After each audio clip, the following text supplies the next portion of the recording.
Esta es la quinta parte de la serie titulada El espíritu que sale del abismo o la bestia que sale del abismo. Y antes de leer esta porción en Apocalipsis capítulo 11, rápidamente, este es un estudio, una serie de la quinta parte, en la que estamos tratando de profundizar bastante,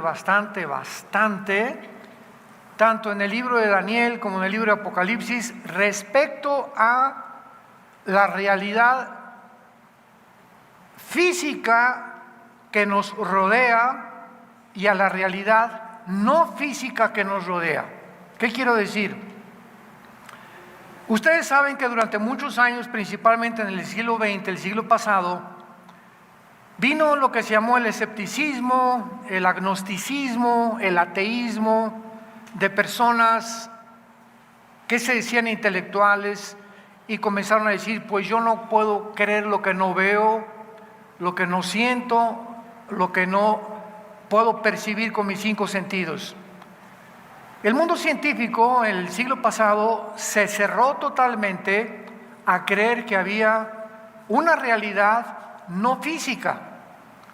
O sea, que pudiera existir un mundo invisible, desde luego, no perceptual mediante los cinco sentidos, y que fuera tan real o inclusive más real que el mundo físico que tú y yo estamos viviendo.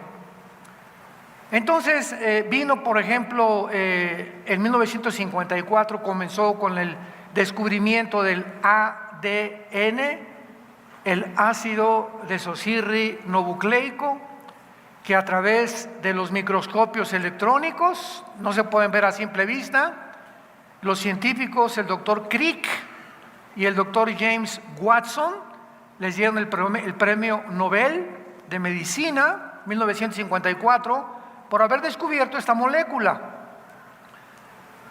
De 1954 a 1960 aproximadamente, estamos hablando como de 6-7 años, más del 50% de los científicos ateos dejaron el ateísmo y comenzaron a reconsiderar que realmente no podemos cerrarnos y ser tan tontos de creer que somos las únicas personas en el universo. Y que el hecho de que nuestros cinco sentidos no alcancen a ver, a oír, a sentir cosas, no significa que no existan. Y luego la tecnología comenzó avanzando y ahora estamos, y estoy hablando de un año para acá, han tenido 3 reuniones en Estados Unidos para poder examinar a pilotos, astrofísicos, pilotos de vuelos comerciales, ex astronautas, acerca de una realidad no física, que son los famosos objetos voladores no identificados, o los ovnis. Y en estas, lo puedes ver en estas entrevistas que han tenido los científicos en internet, en la Casa Blanca, con senadores. Oiga, usted piloto, es una persona decente, íntegra, no son tontos ni de los que se meten a las redes a decir tantas babosadas. ¿Qué testimonio tiene? No es que yo venía en el avión, astronautas como Jim Irwin, que ya murió, fue el primero que dirigió un carrito en la luna, y vimos objetos que volaban a una velocidad más rápido que el Mach 4, Mach 5, que es imposible que ni Rusia ni China puedan tener, menos Estados Unidos, estos aparatos que puedan violar la ley del sonido, la velocidad del sonido. Entonces comenzaron a investigar que había una realidad no física, porque si estos objetos voladores no eran humanos, tenía que haber forzosamente tripulantes manejándolos. No podían ser drones tampoco. Vuelvo a repetir, porque todos los científicos, tanto de Rusia, China, Estados Unidos, etcétera, la India, están completamente convencidos de este fenómeno. Entonces comenzaron a adentrarse ya a reconocer que existe una realidad no física. Damas y caballeros, santos de Dios, tenemos un libro que se llama la Biblia, que es el único libro de todos los billones de volúmenes de literatura que existen en el mundo. Podemos comparar el libro con el Corán, el Ramayana, los Vedas, el Maharaniana Sutta, etcétera, etcétera. Cualquier libro que tú me quieras mencionar en este momento de carácter religioso que pueda aportarnos una revelación o información del mundo espiritual que nos rodea. Venimos a la Biblia y encontramos que nos corren las cortinas, Dios en la Biblia, de que la existencia de un mundo invisible, imposible de captar por los 5 sentidos humanos, existe. Como dice, veamos rápidamente aquí en el libro de Hebreos, capítulo 11, dice la Biblia, versículo 1 y 2, la fe es la certeza de lo que se espera, la convicción de lo que no se ve. Versículo 3, por la fe entendemos haber sido constituido el universo por la palabra de Dios, de modo que lo que se ve fue hecho de lo que no se veía. Ahora, para poder comprender esto se necesita la fe, pero no es una fe ciega, es una fe basada en evidencias en las que podemos nosotros decir, yo no creo simplemente en Santa Claus o creo en los Reyes Magos porque es una tradición que me han enseñado, sino que la fe en Dios, en la muerte y resurrección de su Hijo Jesucristo, cuando tú pones esa fe en el Hijo de Dios, algo pasa en tu vida. Algo se destapa en tu entendimiento y en tu cerebro, para que cuando vengas a la Biblia puedas corroborar con evidencias proféticas, científicas, genéticas, químicas, arqueológicas, paleontológicas, antropológicas, etcétera, etcétera, etcétera, etcétera, que la Biblia supera completamente la comprensión y la ciencia de los seres humanos. Por la fe entendemos. Mientras tú no tengas fe que Cristo murió por ti en la cruz, nunca vas a entender la Biblia. ¿Me van siguiendo? Y cuando comencemos a entender, por la fe entendemos que el universo fue constituido por la palabra de Dios. Damas y caballeros, señores científicos que nos escuchan a través de las redes de sociales, ¿cuándo podrá el ser humano, por la investigación científica o el conocimiento o la investigación intelectual, cuándo podrá el ser humano descubrir cuándo comenzó el universo? Nunca. Porque para que sea científico tiene que ser repetitivo. Los científicos son personas que hacen experimentos, que los demuestran en un laboratorio y que a través de la demostración se convierte en algo científico. Durante todo el siglo pasado nos engañaron y siguen engañando. El mundo está lleno de tantas mentiras de que veníamos de los animales. Y se postuló la teoría,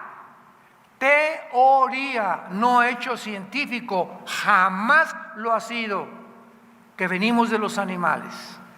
Y se enseñó en las universidades y comenzaron a convencerse de que era realidad. Decía Joseph Goebbels, el secretario de propaganda de los nazis, Goebbels, si tú repites una mentira 100 veces, se acaba aceptando como la verdad. Vivimos un mundo tan mentiroso, porque ¿quién es el padre de mentira? Satanás. Y mientras la gente más se endurezca y más rechace a Dios, más serán engañados. Entonces, en este mundo en que vivimos, para que podamos descubrir de dónde venimos, cómo se hizo el universo, se inventaron teorías. La única teoría que existe actualmente se llama el Big Bang o la gran explosión, que es completamente refutable, absurda y risible. Porque si ahora algún maestro en la escuela o en tu universidad te dice y le preguntas, ¿qué opinión tiene la ciencia de que comenzó el universo? Pues hubo una explosión. Ok, maestro, ¿y quién hizo la explosión? No, Chepo. Oye, la nada no produce nada. ¿Quién produjo la explosión? Para todo efecto tiene que haber una causa, es una ley física. Y mire, se la perdono, maestro. Vamos a suponer que se hizo la explosión. Hasta ahí le voy a dar crédito todavía a usted. La segunda pregunta que le hago yo es, ¿esa explosión puede producir el pensamiento? ¿La materia puede producir el pensamiento, la conciencia? ¿Puede producir la mente humana? Porque la nada no produce nada. Y si hubo una mezcla ahí de mezcla de sopa de fideos con sopa de quién sé qué tantas cosas explican los científicos, y de esta menjurje que se hizo químico, explotó el universo y por ahí salió el sapo, por otro lado salió el conejo y el elefante y el cocodrilo y las aves y el ser humano. Por un accidente, ¿quién podría ya seguir una línea de lógica elemental para convencerme de que eso es? Y yo siempre lo he dicho, una marihuanada. ¿De cuál fumaron? ¿Ustedes se llaman científicos de veras? ¿Cómo podemos hoy llegar al siglo XXI y comenzar a decir, como Klaus Schwab, el presidente del Foro Económico Mundial, que van a crear una superraza? Que como venimos de una célula, de una amiba, hemos llegado a un punto evolutivo donde el ser humano necesita evolucionar. Y ahora se puede. ¿Por qué? Porque tenemos la ciencia y la genética, la tecnología que ha llegado al ser humano, las computadoras cuánticas interdimensionales están capacitadas para que el ser humano sea el amo del universo. Somos dioses. Así lo repitieron en el Foro Económico Mundial, en la reunión de Davos, Suiza, más de 50 personas, politólogos, científicos, políticos y de toda índole. Ahí estaban los Rothschild, los Rockefeller, Bill Gates, Mark Zuckerberg y todo un ámbito de personas, un espectro de personas que consideran los más multitriquintillonarios del mundo entero, que tienen ahora el derecho por su dinero de comenzar a dictar los protocolos, no los gobiernos. A los gobiernos ya les robaron su soberanía nacional. Ahora es un grupo, una élite de personas las que están diciéndole a los gobiernos, ahora todos los gobiernos del continente americano tienen que dictar el aborto. Y en México hace una semana se acaba de penalizar el aborto. Y lo aceptó México, Nicaragua, Argentina, Bolivia, etcétera, etcétera. Desde luego que Nicaragua, Ecuador, Venezuela, Cuba, ¿desde cuándo? Pero a todos los gobiernos se tienen que someter.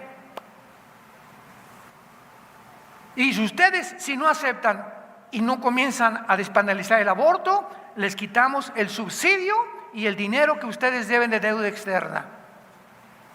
Y ningún país quiere en el continente americano quedarse como los pollitos, ¿verdad? No, pues ¿qué necesitamos hacer? Necesito dinero para esta cosa y para este proyecto, etcétera, etcétera. Pues la condición es, tienes que implementar la doctrina de ideología de género en las primarias y enseñarle a los niños de 5 años que se pueden masturbar. Y que la pedofilia se va a aceptar como una cosa de ley. Y que el aborto tiene que ser legal. Y que ya no metan a la cárcel a nadie que quiera realizarse un aborto. Y si no, no hay presupuesto para esa nación. ¿Quién dicta ese protocolo? ¿Quién es el que le está dando esas órdenes? A los gobiernos. Un grupo de 7 familias. Un grupo de 7, 8 familias máximo en el mundo entero. que tienen todo el capital y todo el control de la economía, y que en un tiempo futuro el anticristo vendrá a instituirse, adjudicarse el poder político, la supremacía militar y económica del mundo entero. Venimos a la Biblia y encontramos en los evangelios al Señor Jesucristo, que la mayor parte de su ministerio se la pasa sacando demonios,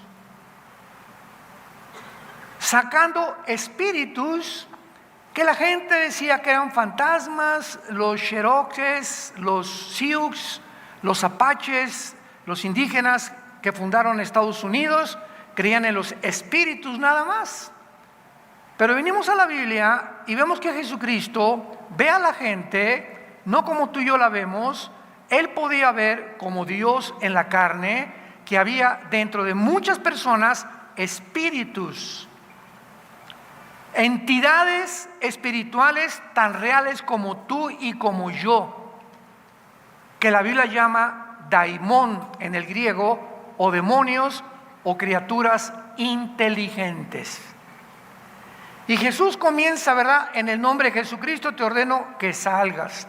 Y salían estos espíritus, reconocían el poder de Jesucristo, y Cristo nos deja un escenario y un panorama en la Biblia donde tenemos que abrir los ojos, que no somos los únicos en este planeta, que hay un mundo invisible de maldad detrás de todos los gobernantes del mundo, o en su mayoría, y detrás de millones de personas, inclusive de gente que viene a las iglesias. Y la Biblia, en Efesios 6:12, el apóstol Pablo nos enuncia los rangos en que están organizados este mundo invisible que nos rodea, no físico, pero es más real que el físico. Y Pablo dice: porque no tenemos lucha entre nosotros, entre carne ni entre sangre. La lucha no es contra tu suegra, ni contra tu primo, ni contra tu abogado que te quiere quitar todo, ni contra las gentes que te odian. La lucha, entendámoslo, quitémonos las vendas, nunca es entre nosotros, aunque se nos engaña haciéndonos creer que es entre nosotros. No es contra el comunismo, no es contra el fascismo, no es contra el socialismo, no es contra ideologías, ni el ateísmo, etcétera, etcétera. Nuestra lucha verdadera como cristianos, porque esta verdad los no cristianos no la entienden, es contra principados, gobernadores de maldad, huestes espirituales de maldad en las regiones celestes. El mundo espiritual, invisible a nuestros ojos, pero mucho más real que el de nosotros, porque fue creado antes que nosotros. Este mundo invisible tiene un presidente supremo que se llama Lucifer. Satanás es un título, no es un nombre. La palabra Satán en el hebreo significa enemigo. Entonces Satanás, apúntalo, significa enemigo. Diablo significa el que acusa, el acusador. El nombre es Lucifer. Perdón. Lucifer tiene debajo de él principados. Entonces voy a poner como ejemplo México. Tenemos un presidente de la República y tenemos un determinado número de estados. El gobernador de Guerrero, el gobernador de Nuevo León, el gobernador de Chihuahua, etcétera, etcétera. Y todos estos gobernadores, ¿verdad?, forman parte y gobiernan su estado nada más.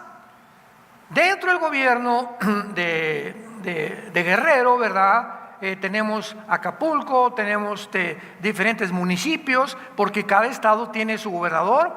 les llamamos presidentes municipales, otros llaman delegados, como se puedan nombrar, y vemos que hay una cadena. Y el presidente de la República, que es el jefe de jefes, a él están sujetos la mayoría, aunque muchos estados son independientes. De la misma manera, Satanás tiene un principado arriba de México, arriba de Guatemala, arriba de Argentina, arriba de España, arriba de Inglaterra. Si no tuviéramos la Biblia, ¿cómo lo podríamos saber? Nunca lo hubiéramos descubierto. Entonces, casi las 200 naciones que están poblando el globo terráqueo actualmente, creo que son ya 200 naciones, hay 200 principados satánicos sobre cada nación, influyendo principalmente a sus líderes, llámeseles reyes o zares o faraones o presidentes o primeros ministros, porque ¿quién tiene mayor influencia que un líder de una nación? Un presidente, un rey, él ordena los protocolos, qué han de pensar, qué filosofía, qué religión va a tener. Los millones de personas que forman una nación, el que dirige todo es la cabeza. Entonces, este es el propósito de estos principados: influir en las cabezas para que ellos puedan tener mayor control sobre los demás. Influyendo a las cabezas, pueden controlar a la larga a la nación o al país entero.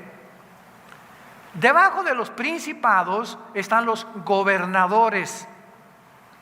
Entonces, México tiene un presidente, gobernador de Guerrero, y entonces todos los municipios o las alcaldías tienen también dirigentes satánicos.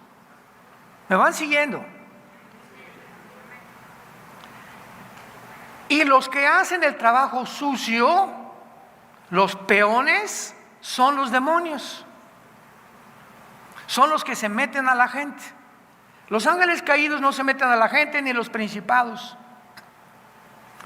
Estos principados, para venir ya entendiendo nuestra serie que estamos, el abismo, la vista que sube del abismo, estos principados satánicos, antes de 1917, porque hasta 1817 se comenzaron a formar los estados, hasta 1817, o sea, estados territoriales divididos a través de gobiernos.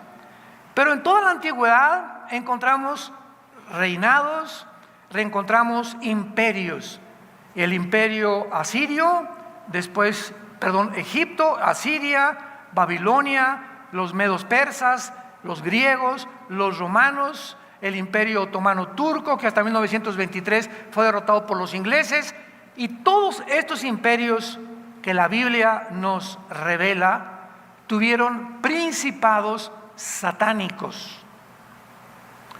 El libro de Daniel fue escrito por un profeta, Daniel, un muchacho que a los 15, 16 años fue sacado de Jerusalén y trasladado a Babilonia, al imperio babilónico.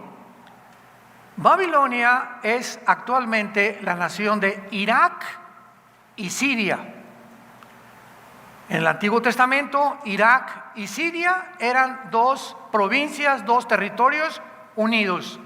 Se le llamaba la Mesopotamia porque significa la tierra dividida de dos ríos, porque estaban divididos el Medio Oriente del Oriente o del Asia central y media por el río Tigris y el río Éufrates, que sale de Turquía y desemboca hasta el Golfo Pérsico. Hasta el siglo XX vinieron las divisiones del Medio Oriente, hasta el siglo XX, cuando los ingleses por más de 500 años derrotan al Imperio Otomano Turco, perdieron la Primera Guerra Mundial, los turcos, y los ingleses y Francia dijeron: bueno, Jordania va a estar aquí, a Israel le damos este pedazo, Egipto va a tomar este pedazo, el Líbano, etcétera, etcétera. Y ellos, de 1923 a 1948-49, todo el Medio Oriente, como lo conocemos ahorita, es un Medio Oriente dividido por territorios de acuerdo a los ingleses y a los franceses. Los ingleses y los franceses hicieron lo mismo en África. Ahorita, ¿cuántos de ustedes oyeron el golpe de Estado en Níger? Es diferente a Nigeria. En el continente africano hay una nación que se llama Níger y otra que se llama Nigeria. Muy bien. Hasta el siglo XXI, los ingleses y los franceses siguen dependiendo de naciones africanas del uranio. Y ahora que el continente africano o las naciones africanas están viendo que Estados Unidos está cayendo y que hizo un fracaso total para poder impedir que Rusia controlara Ucrania, y los mismos europeos están asustados. Ahora todos como pollitos en el mundo antes estaban bajo el paraguas de Estados Unidos, porque Estados Unidos tiene 75 años de policía en el mundo, tratando a las naciones, quitándole los dictadores, sacando a narcotraficantes como a Noriega en Panamá, etcétera, etcétera, en Irak a Saddam Hussein, y por todos los Estados Unidos ha tratado mandabarcos, etcétera, etcétera, Irak, etcétera, etcétera. Y ahora que Estados Unidos está comenzando a hundirse, principalmente con la nueva administración del presidente Biden, pues ahora Europa está asustada. ¿Quién nos va a proteger? Y los africanos como pollitos, ¿quién nos va a proteger ahora? Entonces lo que están haciendo los africanos y lo que está haciendo Europa es meterse bajo el paraguas de Rusia y de China. Y es el mundo que estamos viviendo. Y viene una revolución en Níger. Ahora, cualquiera podría decir, oiga, pero África es una historia de golpes de Estado.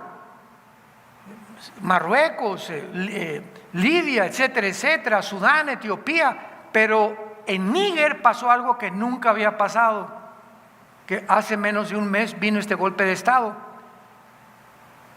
Putin tiene un grupo de mercenarios que se llama el grupo Wagner, que por cierto, todavía están viendo quién derribó el avión en el que iba Pirovovsky, el director, que es el principal grupo de Putin, y cayó en el avión con todo su equipo que formaba el grupo de mercenarios Wagner. Este grupo Wagner, antes que cayera el avión, hace como un mes, entró a Níger y dieron un golpe de Estado, o lo promovieron, quitaron al presidente Babusi, y ahora los estados africanos se niegan a que los franceses y los ingleses controlen el uranio y todos los minerales que hay en África, y le ordenaron en Níger: saquen al embajador de Francia, saquen al embajador de Inglaterra y a todos los demás con su personal. Totalmente vamos nosotros los africanos ya a independizarnos de Europa, pero nos unimos a Rusia.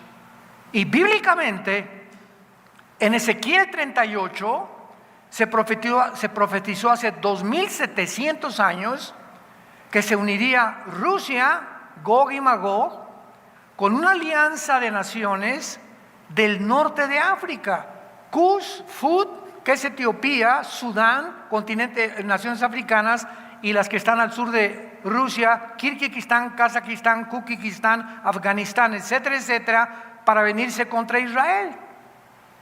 Nunca en la historia esta alianza se había formado. Y en esta alianza está Irán, con el nombre de Persia en la Biblia. En 1985 se le cambió el nombre de Persia a la República de Irán. En el 79 del siglo pasado, República Islámica, con el Ayatollah Khomeini, que le dieron el pinochetazo al Shah de Irán, República Islámica de Irán, es su actual nombre. Entonces, ante nuestros ojos ahorita, yo veo las noticias, cada semana está pasando algo en el mundo grave. El siglo pasado, en el 69, el hombre llegó a la luna. 1970, las computadoras. 1975, la comunicación interespacial de los satélites de comunicación.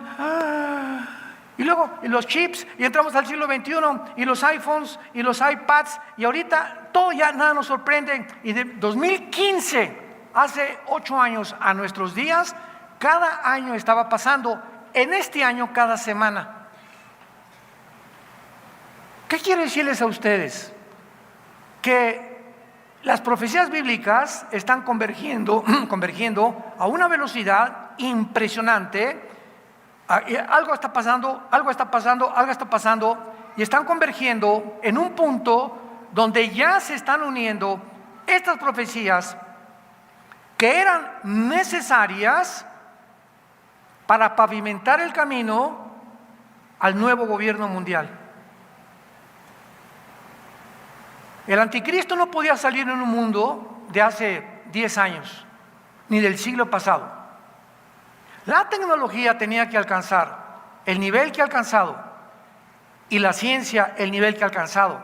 Inteligencia artificial, transgénero, transhumanismo, computadoras cuánticas interdimensionales, robotismo, todo esto tenía que crecer para preparar el mundo y estar completamente unidos antes de que el anticristo sacara la cabeza, que la va a sacar muy pronto en el mundo. Esta serie que estamos estudiando, La bestia que sube del abismo, así se llama la serie, estoy tratando de orientar a los cristianos de este mundo invisible y demostrar en primer lugar lo siguiente. Apocalipsis 11, versículo 7. Esto fue la introducción. Cuando hayan acabado su testimonio, está hablando que antes que venga Jesucristo, un año tal vez antes, y es la última parte de la semana 70 de Daniel, los 3 años de tribulación, Dios va a levantar primero 144,000 judíos. Estos 144,000 judíos van a terminar, cuando la iglesia ya no estemos aquí, van a terminar la evangelización en la cual la iglesia fracasó. La iglesia termina en el arrebatamiento, en el rapto. La iglesia desaparece. Ese es el final de la iglesia, pero no es el final de Israel. Israel es una entidad completamente diferente a Israel. La iglesia es el cuerpo de Cristo. Seres humanos unidos a Jesucristo por el bautismo del Espíritu Santo, cosa que no existía en el Antiguo Testamento. Sin embargo, Israel rechaza al Mesías, lo crucifican y gritan: la sangre sea sobre nosotros. Se autoproclama Israel una maldición. Y Cristo les grita: Jerusalén, Jerusalén, Jerusalén, ¿cuántas veces vine a reunirte? No conociste el día de tu visitación, pero me volverán a ver cuando digan, y dijo Jesucristo, Baruch Hashem Adonai Eloheinu. Volveré cuando ustedes digan, bendito el que viene en el nombre del Señor. Hasta entonces regresaré por ustedes. Y hasta este momento regresaron en el 48, vino la independencia nacional de Israel, pero Israel sigue en incredulidad. Gracias a Dios que hay miles de judíos étnicos que han aceptado a Jesucristo como su Mesías. Se calcula que hay más de 175,000 judíos en el mundo. Ellos no se llaman cristianos, se llaman mesiánicos, porque creyeron en el Mesías. La palabra cristiano significa pequeños ungidos, que es lo mismo, ¿verdad? En fin, pero de los más de 12, 13 millones de judíos que hay en el mundo, la mayoría viven en incredulidad. Entonces la iglesia se va y Dios se vuelve otra vez a Israel. Y por eso el Nuevo Testamento tiene más de 500 citas del Antiguo Testamento. Hasta el capítulo 4 del libro del Apocalipsis, la iglesia desaparece hasta el capítulo 19, que regresamos después de las bodas del Cordero con Jesucristo. Y durante todo este tiempo, los 7 años de la tribulación, es cuando los primeros 3 años levanta Cristo a 144,000 judíos étnicos de las 12 tribus de Israel. Porque repito, la iglesia fracasará en la evangelización, porque la iglesia, de acuerdo a la Biblia, terminará igual que como terminó Israel, en la apostasía. Y así lo dicen todos los apóstoles y lo dijo Jesucristo. Acordémonos de un versículo clave, Mateo 24. Será predicado el evangelio a todo el mundo y entonces vendrá el fin de la iglesia o el fin de Israel. Cuando dice el fin, se refiere al fin tanto de la iglesia como de Israel. Entonces este fin es cuando venga Él en su segunda venida. Y cuando nos vayamos en el arrebatamiento, el evangelio no se ha predicado todavía en el mundo entero. No se imaginan la cantidad de naciones y los millones de personas que no han oído o que han muchas veces rechazado a Jesucristo. Entonces los 144,000 harán el último avivamiento de la historia, que se encuentra en Apocalipsis capítulo 7. Juan ve una gran multitud de todas las naciones en el cielo. Y allá en el cielo Juan le pregunta a uno de los ancianos, que son criaturas que se encuentran en el libro del Apocalipsis en el cielo: oye, ¿quiénes son estos? Y el anciano le contesta: Juan, salieron de la gran tribulación, todos muertos por el anticristo. Entonces los 144,000 van con ellos, y el último testimonio de Dios al mundo son 2 testigos que casi tal vez 1 año o 2 años antes de que regrese Cristo, Dios los va a levantar. Estos 2 testigos, uno de ellos, sin ningún lugar a dudas, será Elías. Porque el capítulo 4 del libro de Malaquías, que es el último libro del Antiguo Testamento, dice: Elías vendrá en los últimos días a unir los corazones de los padres con los hijos y de los hijos con los padres, antes que venga el día del Señor. Y el día del Señor es el día de la ira de Dios, que será en los últimos 3 años y medio de la gran tribulación. Y que vemos nosotros en nuestro estudio Apocalipsis 11, que a estos 2 testigos también los va a matar el anticristo. Pero en este versículo hay un misterio escondido, que es el que tratamos de estudiar en esta serie. ¿Cuál es este misterio? Apocalipsis 11:7. Cuando hayan acabado su testimonio, la bestia que sube del abismo hará guerra contra ellos y los vencerá y los matará. ¿Quién es esta bestia? Este es el tema central de esta serie. ¿Será el anticristo o no será el anticristo? La respuesta es: no es el anticristo. ¿Cómo lo sabemos? Muy bien, vamos por orden. La Biblia nos revela que existen 3 prisiones dentro del planeta Tierra de oscuridad diferentes. Mucha atención. Una prisión es para los demonios. Vamos a ver a continuación que cuando Cristo sacaba demonios le gritaban: no nos mandes al abismo. Muy bien, el abismo es el lugar, la prisión, Santa Marta Catitla, de los demonios. Están ahí esperando todavía el juicio final. Hay otra prisión para los espíritus humanos que se llama infierno. Entonces, los demonios no van al infierno, ni si tú te mueres sin Cristo vas al abismo, bajas al infierno, que en el griego se llama Gehenna, con H intermedia y doble N. Y hay otra prisión para los ángeles caídos que se llama el Tartarus, que en 2 de Pedro capítulo 2 se tradujo infierno, desgraciadamente, pero es la palabra Tartarus. Cuando nuestro texto en Apocalipsis 11:7 dice que la bestia o una bestia, vamos a ver quién es esta bestia, sube del abismo, no puede ser el anticristo, porque el anticristo, aquí dice que esta bestia existía antes y que antes de que venga Cristo va a subir del abismo.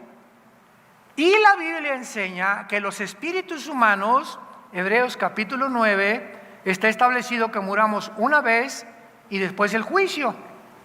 Entonces, no hay ningún espíritu humano que salga menos del abismo, porque el abismo es para los demonios y tienen un ángel que se llama Abadón, Apocalipsis 9, 10 y 11, y los espíritus humanos están en el infierno. Entonces, si va a subir del abismo, tiene que ser un ángel caído.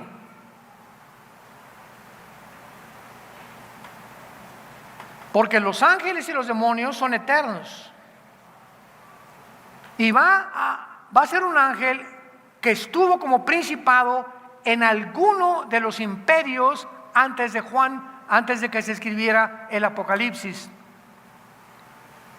El anticristo va a ser un ser humano como tú y como yo, poseído por esta bestia. Ya vamos más o menos entendiendo la cosa, ¿verdad? Esta bestia va a entrar dentro del anticristo, como entró dentro de Alejandro el Magno y de Nabucodonosor y de otros imperios y de otros dictadores en el pasado, que cuando terminó su reinado fue recluido al abismo, y va a salir y va a entrar en el anticristo. Y esta bestia va a usar al anticristo como un títere. Es como un guante que tú le metes la mano, ¿verdad? Y lo mueves, y el guante no es el que se mueve, es la mano que está debajo del guante. Entonces esta bestia va a entrar en la persona del anticristo, y todo lo que el anticristo haga lo está haciendo la bestia dentro de él. El poder, la autoridad, las señales y los milagros, la inteligencia y la sabiduría que el anticristo tenga, será porque alguien dentro de él lo está influenciando, manipulando y controlando. Entonces, el anticristo será una unidad, una unión de un ente espiritual y un ser humano. El anticristo tiene que ser un ser humano. ¿Cómo lo sabemos?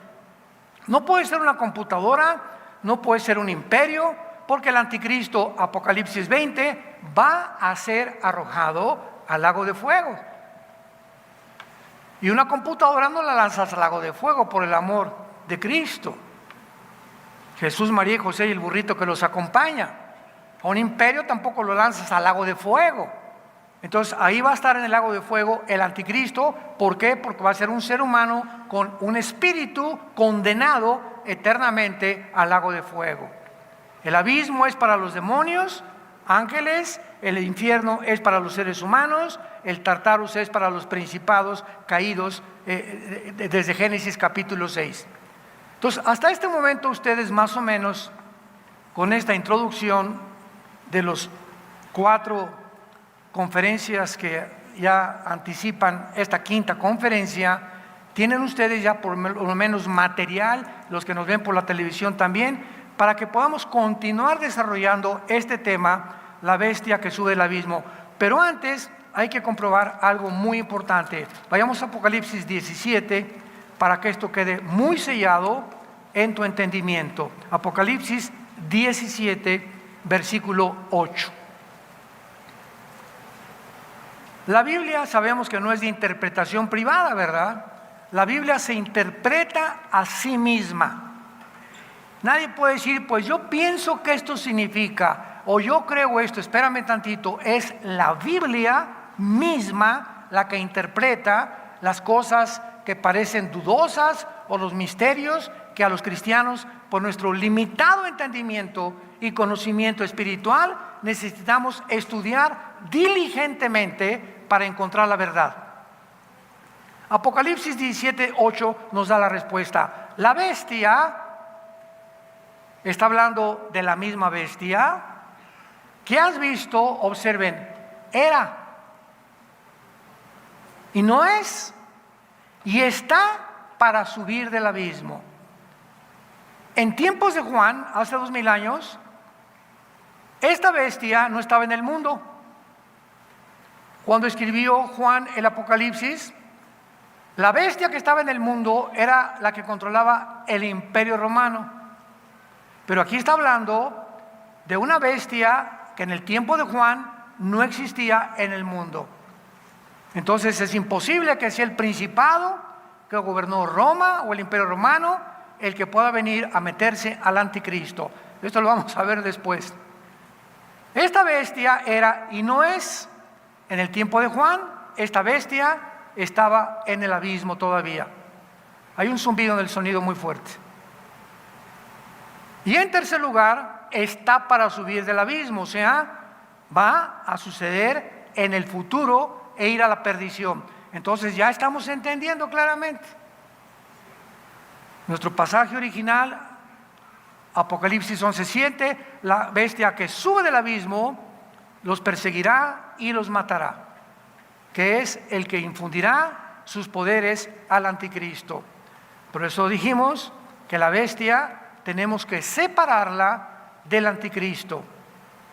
Ahora vamos a entender esto de cómo estos principados satánicos entran a dictadores, entran a reyes, entran a líderes y los manejan. Vayamos a Ezequiel capítulo 28 en el Antiguo Testamento. Ezequiel 28, y veamos esta verdad. Vino a mí palabra de Jehová diciendo: hijo de hombre, di ¿a quién? ¿A quién? Ya ven, les dije que traigan su Biblia, ya ven. Sí, eso es lo que pasa. Adivinen, a ver, di al príncipe de Tiro: así ha dicho Jehová el Señor, por cuanto se enalteció tu corazón y dijiste, yo soy un Dios. Aquí las palabras de Dios al profeta Ezequiel van dirigidas a un príncipe, a un gobernante de una de las ciudades más influenciables que hubo en la antigüedad en Israel, que era Tiro. Era una nación, una ciudad millonaria, poderosa. Dile estas palabras: yo soy un Dios. En el trono de Dios estoy sentado en medio de los mares, siendo tú hombre y no Dios, y has puesto tu corazón como corazón de Dios. Versículo 6. Por tanto, así ha dicho Jehová el Señor: por cuanto pusiste tu corazón como corazón de Dios. Versículo 9, hablarás delante del que te mate diciendo, yo soy Dios, tú hombre eres y no Dios, en la mano de tu matador. Muy bien, hasta aquí asumimos con esta lectura de que Dios le dice a Ezequiel: dile a ese hombre que no sea payaso. Dile a ese dictadorzuelo o a ese gobernante que él no es Dios y que se ha ensoberbecido como Dios y que cree que es Dios, pero no es Dios, que recuerde que es un hombre. Ahora veamos quién estaba detrás de Tiro, de este rey de Tiro. Versículo 11. Vino mi palabra de Jehová diciendo: Hijo de hombre, levanta endecha sobre el rey de Tiro. Otra vez le da otro mensaje Dios a Ezequiel. Y ahora Dios, con este segundo mensaje, nos corre la cortina del mundo espiritual que operaba detrás del rey de Tiro. Y dile, así ha dicho Jehová, el Señor: tú eras el sello de la perfección, lleno de sabiduría y acabado de hermosura. En Edén, en el huerto de Dios, estuviste. Nos detenemos aquí. ¿Podrá referirse al rey de Tiro como persona? Cuando leemos la creación de Satanás, más adelante, vemos que está refiriéndose a Lucifer. Tú eras el sello de la perfección. Y de aquí en adelante, describe la creación de Satanás. Tú eras el sello en el huerto. El rey de Tiro nunca estuvo en el Edén. Y cuando Adán y Eva fueron tentados, ¿quién estaba en el Edén? Lucifer, la serpiente antigua, el dragón, que se llama Satanás. Entonces vemos cómo ahora, en esta segunda parte, ya Dios nos quita las vendas y nos muestra que detrás de ese rey de Tiro, Lucifer estaba ya actuando. Y por eso se creía Dios. Porque Satanás siempre ha usado a todos los seres humanos, llámese Benito Mussolini, Adolfo Hitler, Alejandro el Magno, todos los Césares romanos, todos estos dictadores, Napoleón Bonaparte, los conquistadores que tú me quieras mencionar, Gengis Khan, Aníbal, etcétera, etcétera, etcétera, todos se han creído dioses. Todos se han creído salvadores del mundo. Todos han rechazado el consejo de nadie. Los césares romanos mandaron al imperio romano que los adoraran como dioses. Y cuando los cristianos en el primero, segundo, tercer siglo de nuestra era, se les mandó el César es Dios, en los coliseos llegaba el César. Hay una historia de Antipas que está en Apocalipsis, el testigo fiel, así se le llama. Y el César dijo: todos aquellos que me reconozcan que yo soy Dios, o Curios, el amo y el Señor, hínquense. Y se quedó un hombre parado, Antipas. Y le dijo el César al centurión romano: ¿quién es ese que me está desafiando? ¿Cómo es que no se hinca ese señor? Ve con él y dile que si no lo vamos a echar a un horno de lava de fuego hirviendo. Y fue el centurión romano y le dijo a Antipas: Antipas, dice el César que tú no puedes desafiarlo, que te hinques si no estás condenado a muerte. Y Antipas le dijo al centurión: dile al César que solo hay un Dios y un solo rey que se llama Jesucristo. Y fue quemado vivo Antipas.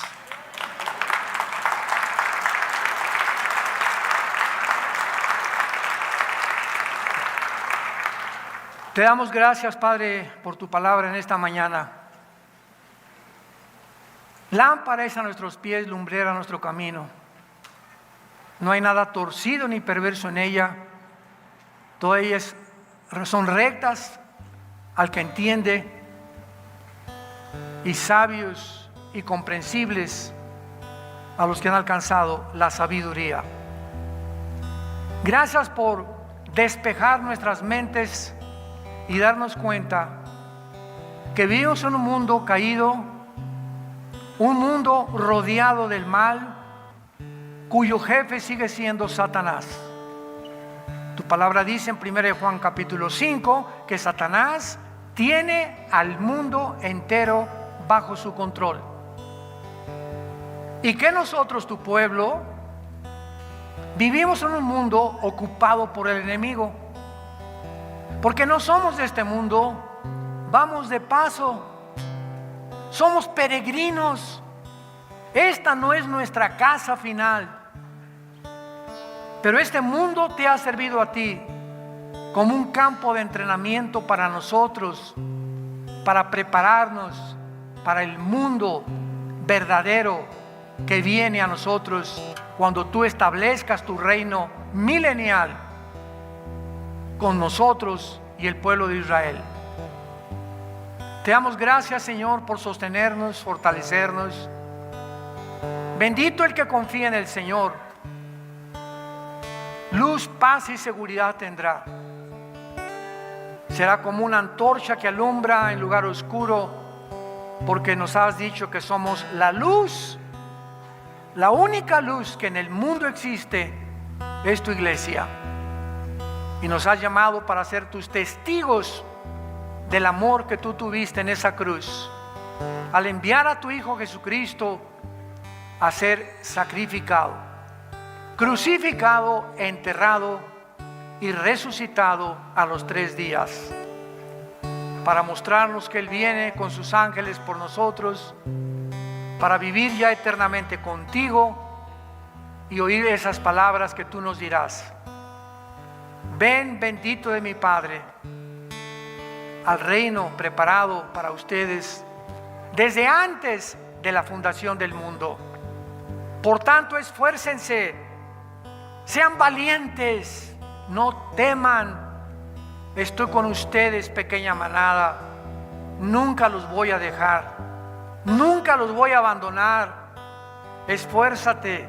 Yo soy el que te sostengo y te digo, yo soy tu Dios, yo soy tu escudo, yo soy el que te defiendo. No te alejes de mí, no te apartes de mí, porque separado de mí te comenzarás a marchitar, comenzarás a perder tu luz, tu poder, tu testimonio, las fuerzas que necesitas para vivir. Yo soy el que te las doy.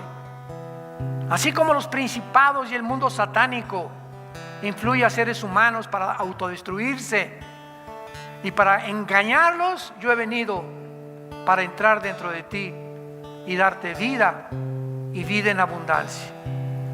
En esta mañana, a todos ustedes que no tienen a Cristo, dile en tu corazón estas palabras: acéptalo como tu Señor y como tu Salvador. Te pido perdón, Padre, por mis pecados. Te doy las gracias por morir en la cruz en mi lugar, y te pido que entres a mi corazón en este instante como mi Señor y mi Salvador, en el nombre de Jesús. Amén.